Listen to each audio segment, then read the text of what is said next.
नमो संवाद संकल्पना ही गेल्या 10 वर्षांमध्ये ज्या महत्त्वपूर्ण योजना राबवल्या गेल्या याचा उहापोह मांडण्यासाठी सुरू केली आहे आणि या उपक्रमाला जनतेकडून उत्कृष्ट प्रतिसाद मिळत आहे। आमदार महेश लांडगे यांनी 10 वर्षात केलेली कामे दमदार ठरली। नरेंद्र मोदी यांच्याशी फार जवळून काम करायची मला संधी मिळाली असे विधान शिवाजीराव आढळराव पाटील यांनी यावेळी केले। पण सर्वजण मोदी संवाद या नमो संवाद या अभिनव कार्यक्रमाच्या निमित्ताने सर्वजण उपस्थित आहात। आपल्या सगळ्यांना मार्गदर्शन करण्यासाठी आवर्जून उपस्थित असलेल्या प्रियाताई लक्ष्मीकांत बेर्डे, त्याचप्रमाणे व्यासपीठावर उपस्थित असलेले माझे सगळे सहकारी, नमो संवाद ही संकल्पना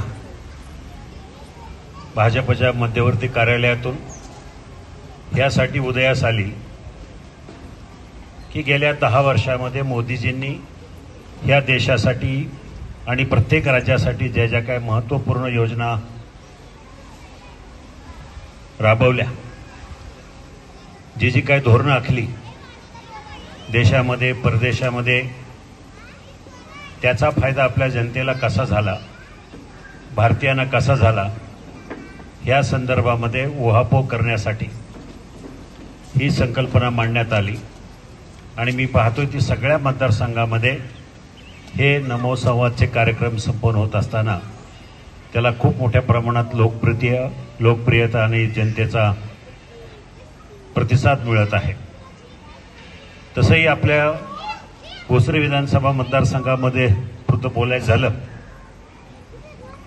तर आपले दमदार आमदार महेशदादा लांडगे यांनी त्यांच्या कारकिर्दीमध्ये गेल्या 10 वर्षांमध्ये केलेली विकास कामं, या मतदारसंघामध्ये घेतलेले काही ठोस निर्णय आणि सगळ्यात महत्त्वाचं म्हणजे प्रत्येक घरोघराशी संबंध, लोकप्रतिनिधी कसा असावा, त्यानं जनतेबरोबर कसं वागावं, जनतेच्या अडीअडचणीला कसं धावून यावं, याचं ज्वलंत उदाहरण म्हणजे आदरणीय आमदार महेशदादा लांडगे। आज ही लोकसभेची निवडणूक आपल्यासमोर 13 मेला आहे, पण ह्या निमित्तानं मला आपल्याला आवर्जून सांगावंसं वाटतं, मोदीजींबरोबर मला 5 वर्ष काम करण्याचा जवळून संबंध आला। ते मुख्यमंत्री असताना सुद्धा मी 2 वेळा गांधीनगरला जाऊन त्यांच्याशी भेटलो आणि महाराष्ट्राच्या राजकीय परिस्थिती काय आहे या संदर्भात करण्याची संधी मला मिळाली। आणि लोकसभेमध्ये 2014 ते 2019 या काळामध्ये जेव्हा जेव्हा अधिवेशन चालू असतं तेव्हा तेव्हा प्रत्यक्ष भेटण्याचं त्यांची मला संधी मिळाली। मी 25-30 वर्ष राजकारणामध्ये आहे, समाजकारणामध्ये, उद्योग क्षेत्रामध्ये, शैक्षणिक क्षेत्रामध्ये आहे आणि सांस्कृतिक क्षेत्रामध्ये सुद्धा मी काम केलं। पण एक गोष्ट आवर्जून आढळली की मोदीजींच्या मध्ये एक काहीतरी अशी नवीन गोष्ट आहे की जगाला आकर्षित करण्यासारखं त्यांचं नेतृत्व मी स्वतः डोळ्यानं पाहिलं, मी अनुभवलं की 2014च्या अगोदरचा भारत कसा होता आणि 2014च्या अगोदरच्या भारताची प्रतिष्ठा देशामध्ये आणि परदेशामध्ये कशी होती। मी माझ्या उद्योग व्यवसायामध्ये परदेशात जात असताना काही काही देशामध्ये भारतीय म्हटलं तर तुच्छतेनं वागणूक दिली जायची, काही देशामध्ये तर अक्षरशः दुकानाच्या दरवाजावर बोर्ड लागलेले असायचे, Indians and dogs are not allowed. पण तेच देश, तीच अर्थव्यवस्था आज भारतीय पासपोर्टला इतकं आदरानं वागवतात की अक्षरशः रेड कार्पेटची आपल्याला वागणूक दिली जाते। आणि त्यांनी केलेले जे क्रांतिकारी निर्णय आहेत, जे या भारतामध्ये कधी मोदीजींच्या शिवाय होऊ शकले नसते, असे निर्णय घेताच आले नसते। ते काही महत्त्वाचे निर्णय म्हणजे आपल्याला सांगायचं झालं तर राम मंदिराचा विषय, तुमच्या आमच्या सगळ्यांच्या जिव्हाळ्याचा विषय, अंतःकरणाचा विषय। इतकी वर्ष वनवासात होता, रामाच्या हयातीमध्ये ते फक्त 12 वर्ष 14 वर्ष वनवासात होते, परंतु नंतर या काँग्रेसच्या काळामध्ये त्यांना इतका वनवास झाला की त्यांना त्यांच्या वास्तूमध्ये परत येता आलं नाही. हे काम नरेंद्र मोदींच्या माध्यमातून झालं. 500 वर्षाचा जो वनवास संपला आणि इतकी मोठी वास्तू उभी केली, त्याचं सर्व श्रेय फक्त आणि फक्त नरेंद्र मोदीजी. 370चं कलम असेल. मला सांगा, इतका धाडसी निर्णय, राजकीय निर्णय घेण्याची क्षमता कुठल्याच राजकारणामध्ये नसणार.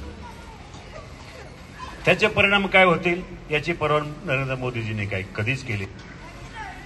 एका बाजूला ते विषय, तर दुसऱ्या बाजूला विकासाच्या बाबतीमध्ये भारताला मला कुठेतरी वेगळ्या उंचीवर न्यायचं आहे.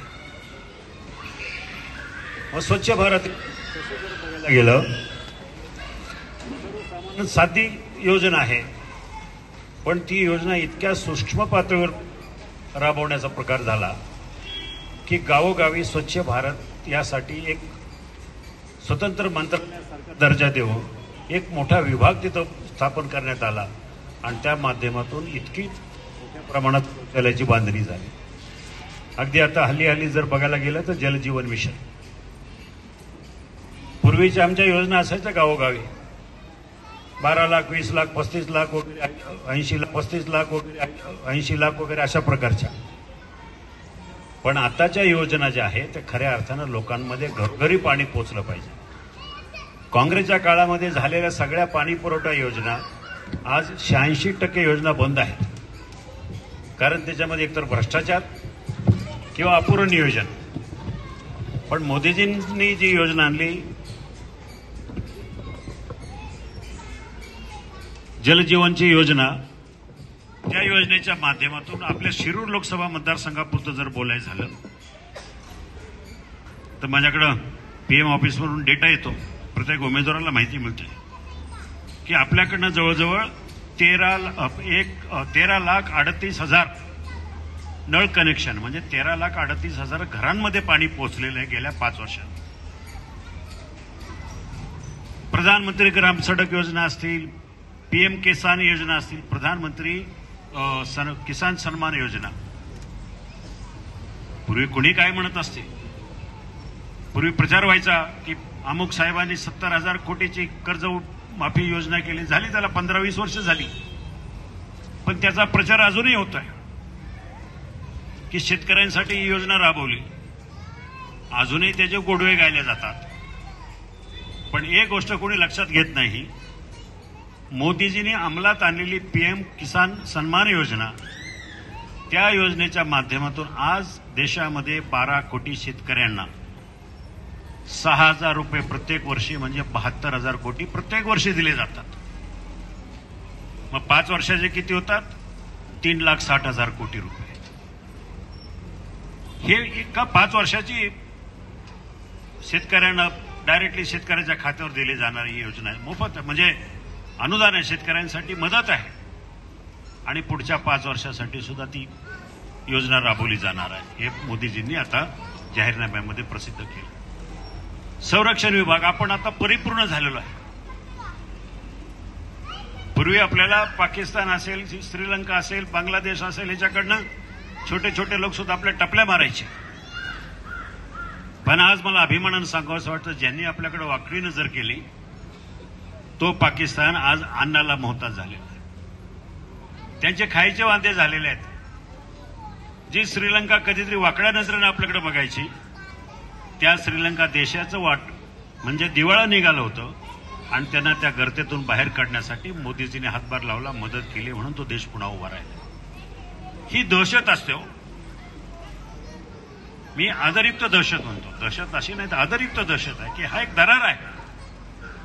आज मोदीजी कुठेही गेले, अमेरिकेमध्ये जाओ, युरोपमध्ये जाओ, कुठे जर गेले तर त्यांचा ऑरा वेगळा असतो. हे सगळं काम करण्यासाठी ह्या मतदारसंघाला येणाऱ्या 5 वर्षामध्ये फक्त रेल्वेसाठी 25,000 कोटी रुपयाची गरज आहे. हायवेची ट्रॅफिक म्हणजे चाकण, तळेगाव, चाकण, शिक्रापूर रस्ता असेल, पुणे नगरचा रस्ता असेल, ट्रॅफिकचा, तळेगाव चाकणची ट्रॅफिक असेल, हे सगळं करायला किमान 20,000-25,000 कोटी रुपये लागतील येणाऱ्या 5 वर्षात.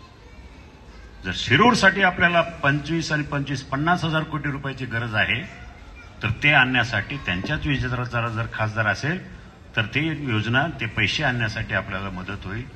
म्हणून आपल्याला सगळ्यांना झटून काम करायचं आहे आणि ह्या देशाचं भवितव्य सुरक्षित ठेवायचं असेल, पुढच्या पिढीसाठी काहीतरी आपल्याला हा देश सक्षम करायचा असेल, फक्त आणि फक्त नरेंद्र मोदीजीशिवाय आपल्याला विचार करताच येणार नाही, एवढंच या ठिकाणी सांगावं असं वाटतं.